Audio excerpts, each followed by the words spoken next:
Hey everybody, welcome back, and I've got a great tutorial for you if you're a comic book creator. So if you're converting your comic book to black and white and you just hit black and white, it looks horrible. It turns your images to mush, it destroys them. So I'm going to give you a quick and easy technique, but you need 3 parts. So you've got to make sure you have your color files with no letters. You've got to make sure you have your black and white lines, and then you need your word balloons as a separate file.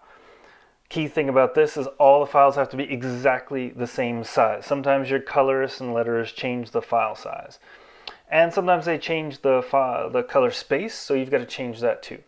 So your background file stays in color, and then you use an adjustment layer, which is non-destructive, to convert it to black and white, and you've got to significantly lighten it. I'm assuming that you're printing on newsprint, or you're putting this in the back of a novel, and you've got really low quality paper.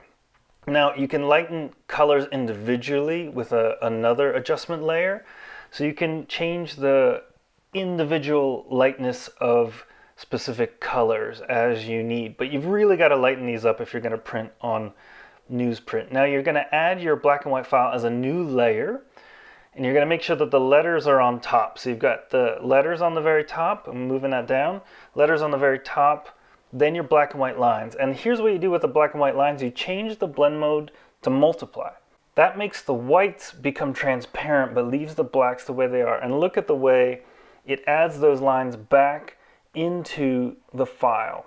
That's the only way you're going to get any detail. Here, watch, I'm going to turn it on and off a couple times, and look, the black and white lines just appear and disappear, and it completely changes everything. So this is the only way you're going to be able to print on newsprint or print on low quality cardstock. Let's go back to that first image.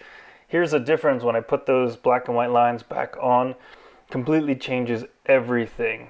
Now the last thing is that there's oftentimes going to be a lot of banding in the image. Look at the banding and the lines. That detail is not going to show up if you're printing on newsprint, so you've got to degrade the image, and there's a couple different ways you can do that. You can add noise, you can add grain, you can change the dot gain, and you can also change the levels. That's called posterize. So here's a quick example. You look at the shoulder, that level of detail, the bands and the lines, that's not going to show up, so we're just going to add some noise and grain.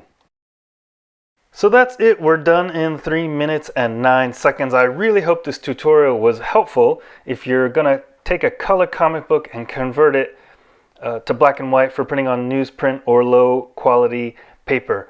So if you enjoyed this, I've got a whole bunch of other tutorials. Please subscribe, please share. If you have questions, please leave them in the comments below. I'm happy to answer any questions you have about Photoshop, about comic books, about anything. Thanks very much.